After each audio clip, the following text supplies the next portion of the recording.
it chapter by chapter, one bite at a time. So many adventures and mountains we can climb. Take it word for word, line by line, one bite at a time.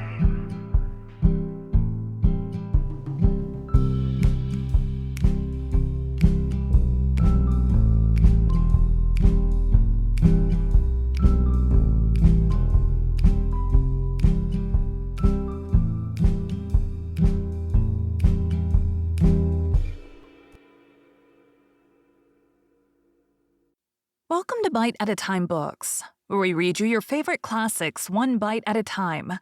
My name is Bree Carlile, and I love to read, and wanted to share my passion with listeners like you.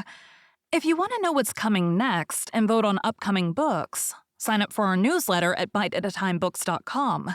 You'll also find our new t-shirts in the shop, including podcast shirts and quote shirts from your favorite classic novels. Be sure to follow my show on your favorite podcast platform so you get all the new episodes. You can find most of our links in the show notes, but also our website, biteatatimebooks.com, includes all of the links for our show, including to our Patreon to support the show, and YouTube, where we have special behind the narration of the episodes. We're part of the Bite at a Time Books Productions Network. If you'd also like to hear what inspired your favorite classic authors to write their novels, and what was going on in the world at the time, check out the Bite at a Time Books Behind the Story podcast, wherever you listen to podcasts. Please note, while we try to keep the text as close to the original as possible, some words have been changed to honor the marginalized communities who've identified the words as harmful, and to stay in alignment with Bite at a Time Books' brand values. Today we'll be continuing Les Miserables by Victor Hugo. Chapter 6. Who guarded his house for him? The house in which he lived consisted, as we have said, of a ground floor and one story above, 3 rooms on the ground floor, 3 chambers on the first, and an attic above. Behind the house was a garden, 1/4 of an acre in extent. The 2 women occupied the first floor. The bishop was lodged below. The first room, opening on the street, served him as dining room. The second was his bedroom, and the third his oratory.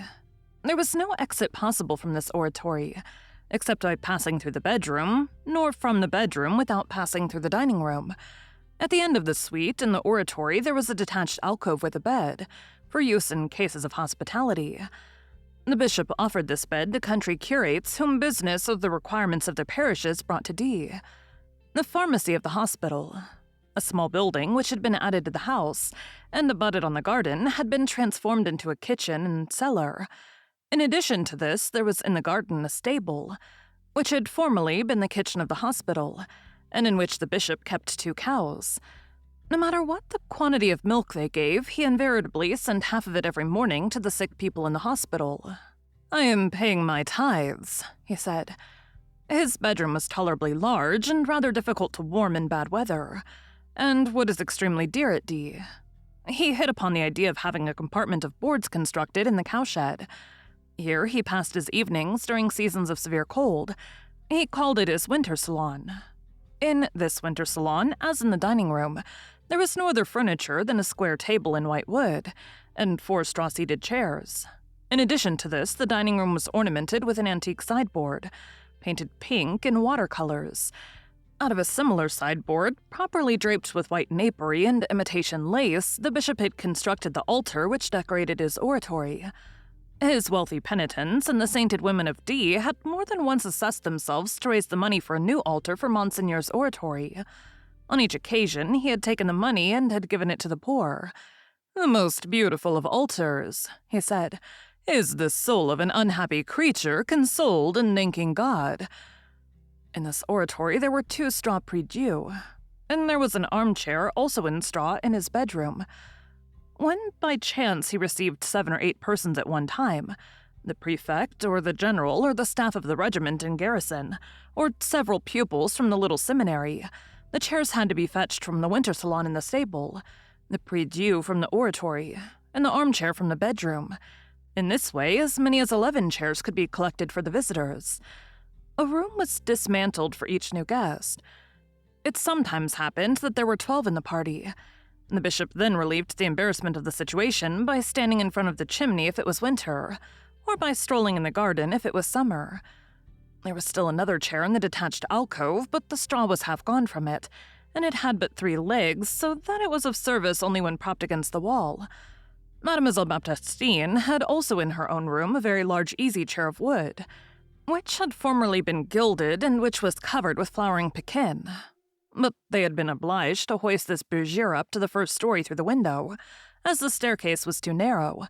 It could not therefore be reckoned among the possibilities in the way of furniture.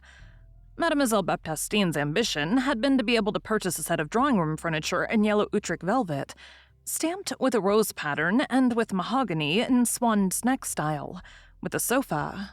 But this would have cost 500 francs at least, and in view of the fact that she had only been able to lay by 42 francs and 10 sous for this purpose in the course of 5 years, she had ended by renouncing the idea. However, who is there who has attained his ideal? Nothing is more easy to present to the imagination than the bishop's bedchamber. A glazed door opened on the garden. Opposite this was the bed, a hospital bed of iron with a canopy of green serge. In the shadow of the bed, behind a curtain, were utensils of the toilet, which still betrayed the elegant habits of the man of the world. There were 2 doors, one near the chimney, opening into the oratory, the other near the bookcase, opening into the dining room. The bookcase was a large cupboard with glass doors filled with books. The chimney was of wood, painted to represent marble and habitually without fire. In the chimney stood a pair of fire dogs of iron, ornamented above with 2 garlanded vases, and flutings which had formerly been silvered with silver leaf, which was a sort of episcopal luxury. Above the chimney-piece hung a crucifix of copper, with the silver worn off, fixed on a background of threadbare velvet in a wooden frame from which the gilding had fallen. Near the glass door, a large table with an inkstand, loaded with a confusion of papers and with huge volumes. Before the table, an armchair of straw. In front of the bed, a prie-dieu borrowed from the oratory. 2 portraits in oval frames were fastened to the wall on each side of the bed. Small gilt inscriptions on the plain surface of the cloth at the side of these figures indicated that the portraits represented 1. The Abbé of Chaliet, Bishop of St. Claude; the other, the Abbé Torchiu, Vicar General of Agde, Abbé of Grand Champ, Order of Citeaux, Diocese of Chartres. When the bishop succeeded to this apartment, after the hospital patients, he had found these portraits there and had left them. They were priests and probably donors. 2 reasons for respecting them. All that he knew about these 2 persons was that they had been appointed by the king, the one to his bishopric, the other to his benefice.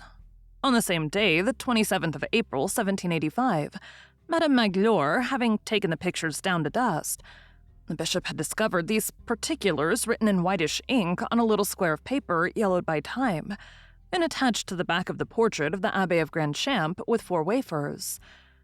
At his window he had an antique curtain of coarse woolen stuff, which finally became so old that in order to avoid the expense of a new one, Madame Magloire was forced to take a large seam in the very middle of it.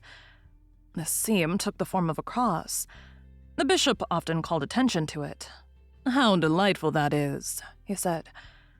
All the rooms in the house, without exception, those on the ground floor as well as those on the first floor, were whitewashed, which is a fashion in barracks and hospitals. However, in their latter years, Madame Magloire discovered beneath the paper which had been washed over paintings, ornamenting the apartment of Mademoiselle Baptistine, as we shall see further on. Before becoming a hospital, this house had been the ancient parliament house of the bourgeois, hence this decoration. The chambers were paved in red bricks, which were washed every week, with straw mats in front of all the beds. Altogether, this dwelling, which was attended to by the 2 women, was exquisitely clean from top to bottom. This was the sole luxury which the bishop permitted. He said, "That takes nothing from the poor."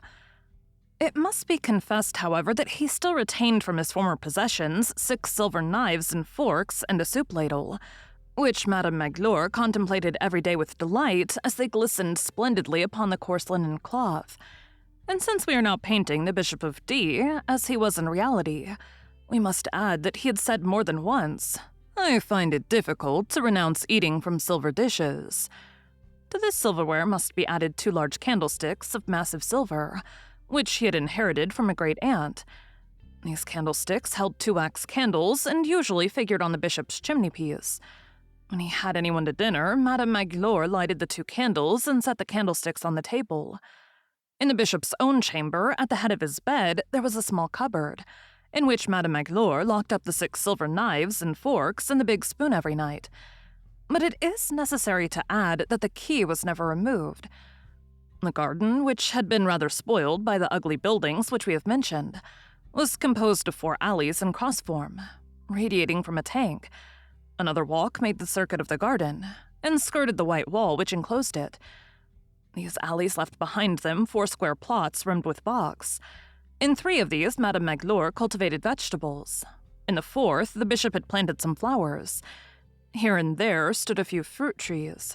Madame Magloire had once remarked, with a sort of gentle malice, "Monseigneur, you who turn everything to account have nevertheless one useless plot. It would be better to grow salads there than bouquets." "Madame Magloire," retorted the bishop, "you are mistaken. The beautiful is as useful as the usual," he added after a pause. "More so, perhaps." This plot, consisting of 3 or 4 beds, occupied the bishop almost as much as did his books. He liked to pass an hour or 2 there, trimming, hoeing, and making holes here and there in the earth, into which he dropped seeds. He was not as hostile to insects as a gardener could have wished to see him. Moreover, he made no pretensions to botany. He ignored groups and consistency. He made not the slightest effort to decide between Tournefort and the natural method. He took part neither with the buds against the cotyledons nor with Jussieu against Linnaeus. He did not study plants. He loved flowers. He respected learned men greatly. He respected the ignorant still more. And without ever failing in these 2 respects, he watered his flower beds every summer evening with a tin watering pot painted green. The house had not a single door which could be locked. The door of the dining room, which, as we have said, opened directly on the cathedral square, had formerly been ornamented with locks and bolts, like the door of a prison. The bishop had had all this ironwork removed, and this door was never fastened, either by night or by day, with anything except the latch. All that the first passer-by had to do at any hour was to give it a push. At first, the 2 women had been very much tried by this door, which was never fastened. But Monseigneur de D had said to them, "Have bolts put on your rooms, if that will please you." They had ended by sharing his confidence, or by at least acting as though they shared it. Madame Magloire alone had frights from time to time. As for the bishop, his thought can be found explained, or at least indicated in the 3 lines which he wrote on the margin of a Bible. "This is a shade of difference. The door of the physician should never be shut. The door of the priest should always be open." On another book, entitled Philosophy of the Medical Science, he had written this other note, "Am not I a physician like them? I also have my patients, and then, too, I have some whom I call my unfortunates." Again he wrote, "Do not inquire the name of him who asks a shelter of you. The very man who's embarrassed by his name is the one who needs shelter." It chanced that a worthy curé, I know not whether it was the curé of Collabrew or the curé of Pompierry, took it into his head to ask him one day, probably at the instigation of Madame Magloire, whether Monseigneur was sure that he was not committing an indiscretion, to a certain extent, in leaving his door unfastened day and night, at the mercy of anyone who should choose to enter, and whether, in short, he did not fear lest some misfortune might occur in a house so little guarded. The bishop touched his shoulder with gentle gravity and said to him, "Nisi dominus custodiet domum, in vanum vigilant qui custodiet iam." Unless the Lord guard the house, in vain do they watch who guard it. Then he spoke of something else. He was fond of saying, "There is a bravery of the priest, as well as the bravery of a colonel of dragoons. Only," he added, "ours must be tranquil." Thank you for joining Bite at a Time Books today, while we read a bite of one of your favorite classics. Again, my name is Bree Carlile. And I hope you come back tomorrow for the next bite of Les Miserables. Don't forget to sign up for our newsletter at biteatatimebooks.com and check out the shop. You can check out the show notes or our website, biteatatimebooks.com, for the rest of the links for our show. We'd love to hear from you on social media as well.